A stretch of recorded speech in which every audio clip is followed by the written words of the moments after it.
Ce jour-là, le 7 septembre 1997, disparaissait le maréchal Mobutu, ancien président de la République du Zaïre, décédé à Rabat au Maroc. De son vrai nom, Joseph Désiré Mobutu, né le 14 octobre 1930 à Lissala, dans l'actuelle province de la Mongala, dans le nord de la République du Zaïre, est mort d'un cancer de prostate à l'hôpital militaire Mohamed V de Rabat. Fils d'Albéric Bémani et de Marie-Madeleine Yémo, marié à Marie-Antoinette décédée, puis à Bobila Dawa, Mobutu est père de plusieurs enfants. Après avoir fréquenté une école catholique, puis un passage dans l'armée, d'où il sort avec le grade de sous-officier, le jeune homme devient journaliste. C'est en 1960 qu'il rejoint le mouvement national congolais MNC de Patrice Lumumba. Rapidement, le jeune homme gravit les échelons au sein de l'armée et du parti. Il fait un premier coup d'État le 14 septembre 1960 dans le contexte de la crise congolaise. C'est en 1965, un bras de fer oppose le président Kasavubu au premier ministre Moïse Tshombe. Un coup d'État est organisé par l'armée nationale congolaise. La prise du pouvoir se fait sans effusion de sang et c'est l'arrivée à la tête du pays du général Mobutu le 24 novembre 1965. Quelques années après, Mobutu instaure la zaïrianisation, l'un des piliers marquants de son ère. Et Mobutu se fait appeler Mobutu Sese Seko Kukumbendu Azabanga, signifiant Mobutu le guerrier qui va de victoire en victoire sans que personne ne puisse l'arrêter. Il instaure un culte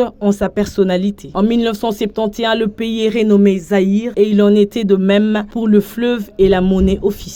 Après la chute de l'Union soviétique, Mobutu perd aux yeux des Occidentaux de son intérêt d'allier contre le communisme. Dans les années 1990, le mécontentement de Zaïrois se fait entendre plus fortement. Mobutu se voit contraint d'autoriser le multipartisme ainsi qu'une conférence nationale souveraine. En 1994, il partage son pouvoir avec le président du Parlement, mais trop tard, sa chute est enclenchée. Le maréchal Mobutu quitte Kinshasa pour gouverner depuis sa province natale. L'arrivée de Rwandais qui ont fui le génocide en 1994, puis la progression de la rébellion de l'AFDEL revenue de l'Ouganda avec à sa tête Laurent Désiré Kabila finissent de faire vaciller au pouvoir autocratique de Mobutu. Malade, Mobutu est renversé le 17 mai 1997 par Laurent Désiré Kabila. Il tente de se réfugier au Togo où il n'est pas bien accueilli. Il tire sa révérence au Maroc le 17 septembre 1997 à l'hôpital Mohamed V et inhumé au cimetière européen de la ville.